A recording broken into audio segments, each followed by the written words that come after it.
Kapal ng mukha. Naku po, iyan ang sigaw ng maraming netizen after nilang malaman na ginamit ang mga Duterte, si VP Sara at si Pangulong Rodrigo Roa Duterte sa kampanya. Kapatid ni Manny Pacquiao, mga kabibig, si Mayor Lorely. Lorelai ba? Kampo ni Jensan Mayor Pacquiao, ginamit si Duterte sa kampanya. Umalma ang Partidong Demokratikong Pilipino or PDP sa ginawa ng kampo ni General Santos City Mayor Lorelai Pacquiao. Talagang nandun ang pagmumukha ni VP Sara. Katabi si Manny Pacquiao? 'Di ba? Naku kabibig, it means mga kabibig, sabi ng isang netizen, it means si Manny Pacquiao din ginamit niya ang mga Duterte. Ay oo. Kasi pwede namang wala yung pagmumukha ni Manny Pacquiao doon, pero katabi talaga ni VP Sara Duterte. Nandun pa ang pagmumukha ni Senator Bongo, ni Pangulong Rodrigo Roa Duterte sa isang tarpaulin. Hindi ba sila nahiya? Bakit hindi pagmumukha ni BBM ang gagamitin nila sa kampanya? Nako, parang iba yata ang hangin ngayon Parang naramdaman nila na hindi sila mananalo kung si BBM, ang pagmumukha ni BBM ang ilalagay nila sa tarpaulin. So, gamitan, naku, balingbing, nilaglag. Naku po, grabe mga kabibig nagsalita ang PDP laban tungkol dito mga kabibig. Na huwag kayong magpabudol. Naku po, eto kabibig panoorin natin ang videong ito na kung saan ibinalita talaga ito kabibig. Trending at pinag-usapan talaga ito mga kabibig. Ito kabibig From Abante News Online. Kampo ni Jensan Mayor Pacquiao, ginamit si Duterte sa kampanya.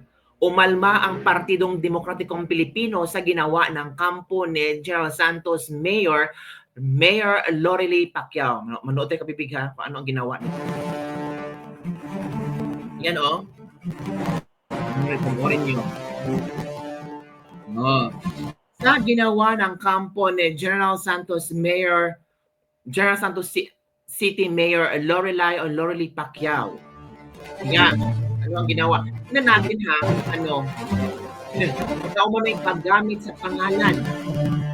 sa pangalan ni dating Pangulong Rodrigo Duterte at kanyang mga kaalyado. Grabe naman. Ayan. Ay, ito pala kabibig. Tingnan nyo. Uy, palakihin natin Tingnan nyo kabibig. Hala, grabe naman yan, oy. Pacquiao Duterte. Tapos meron pa ditong party list, one Pacman party list, ginamit pa. 'Di ba? Serbisyong totoo, tatak Pacquiao. Pero bakit nandito ang pagmumukha ni VP Sara Duterte? 'Di ba kabibig? Hala ka. Kaya umalma ang pinibilaban. Kasi bakit nyo ginamit ang pagmumukha ni VP Sara? Bakit inendorso ba ni VP Sara si Manny Pacquiao? Hindi naman Tapos ito, Pacquiao Duterte, bakit? Tandem ba? Naku po. Naku, magagalit talaga ang mga pro-Duterte supporters nito, Manny Pacquiao. Oo, kahit sabihin mo na hindi ikaw ang nanggampanya, Manny Pacquiao, pero ginamit yung pictures mo, katabi mo pa si VP Sara, ng kapatid mo or kung sino man ito, kapatid ba ito ni Manny Pacquiao o ano ba? Kasi hindi maganda. 'Di ba? Nakakabuisit talaga mga kabibig. Let's continue. Kita nyo naman, 'di ba? Nagpalabas ng statement ang PDP Laban. Sabi ng PDP Laban, it has come to the attention of the PDP regional office that certain social media posts involving Vice President Inday Sara Duterte and Senator Christopher Lawrence Bongo, together with People's Champs Movement stalwarts, Jensan City Mayor Lorelai Pacquiao and husband Bobby Pacquiao, has been circulating online with the end view of convincing people that they are pro-Duterte supporters and are closely united with the PDP Laban candidate. Nako, ginamit talaga ang mga Duterte. So, they're convincing the people na pro-Duterte sila. Nako, Grabe. Kung pro Duterte kayo, bakit nilagay ang pagmumukha ni Manny Pacquiao dyan? Kasi si Manny Pacquiao, alyansa ni BBM. So ramdam na ba ni Manny Pacquiao na matatalo na siya? So gagamitin na naman niya ang mga Duterte? Flirting mo. Kaya, yan ang tigo. Yan. It's a political drama, sabi ng PDP. It's a political drama na gagamitin ng mga Duterte para manalo kayo. Oh. Sinama pa si BP Sara, ha? Grabe. Kasi Senator Bongo, Pacquiao. Yan naman ginagawa niyo eh. Ito, this narrative depicts treachery and pure political drama in the part of the PCM. The only result that we see is to gain sympathy to Jensen voters and projects total panic in the campaign strategy being employed. Everybody knows that Senator Bongo and Vice President Duterte is first and foremost with the PDP Laban state, while the brother-in-law of Mayor Pacquiao, Manny, is running under the BBM ticket and is tailing senatorial surveys as of this time. Brother-in-law pala dito. Sabi ang kaya ginagawa, no? Sabi ng PDP dapat hindi dapat magpabudol sa campaign strategy ng mga ganitong estilo political drama na gagamitin ang mga Duterte para sa kanilang para manalo sila kasi ramdam nila the boat is sinking. So naghahanap sila ng matibay na baruto o ng ship at doon sila pupunta. Naku, gagamitin na naman na mga Duterte. Hiya naman sila, no?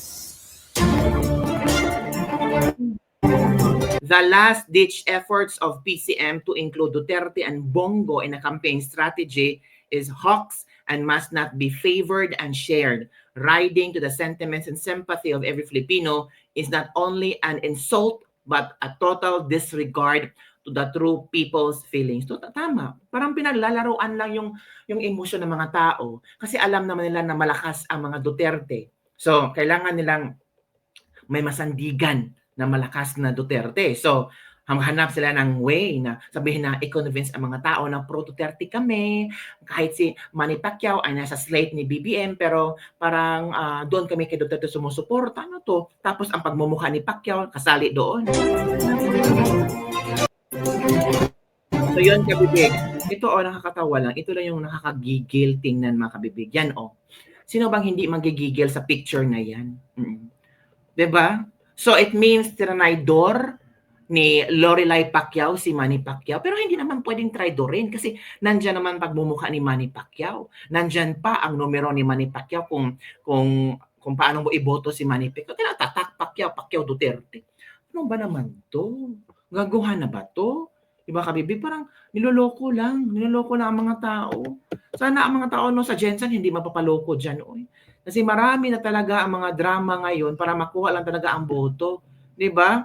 Naku, paano yan? Baka may mga taga-Jensen dyan na naniwala na ang tawag dito, may naniwala ba na ang mga ilang Pacquiao ay kaalyano na ni VP Sara. Alam naman natin ang PDP laban lang. Dapat bantayan at maging alerto ang lahat. Kahihiya naman sa mga Pacquiao. Pacquiao, traidor at balimbing, sabi ni Inday Distua Otaron. Walang boboto sa iyo, Manny, manggagamit ka. Never vote Pacquiao. Si Manny sip-sip na yan, traidor pa. Di ka na nahiya. Buti nakatulog ka pa, kala mo nanalo ka pa. Budol niyo, Roque Barbocos. Yan ang komento ni Roque Balboco. Di ka na manalo, Pacquiao. Huwag niyong gamitin ang mga Duterte para manalo kayo. Yan mga kabibig ha. Nakita nyo na ang mga komento na maraming netizen na parang huwag nyo namang gawing katatawanan si VP Sara. Hindi naman, sabi ng iba, hindi katatawanan si VP Sara. Si Manny Pacquiao ang totoong balimbing. Oo. Para manalo talaga sa Jensen, kailangan talaga ilagay ang pagmumukha ni VP Sara. May Pacquiao Duterte pa dyan. 'Di ba mga kabibig? So gano'n na ba kadesperado ang moves ni Manny Pacquiao, sabi ng pusa dito na meow, meow, meow.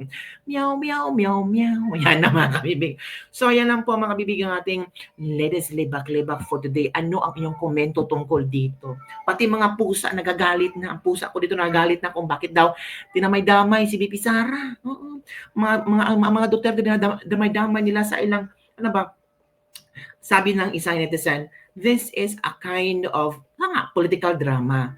This is a kind of pambubudol.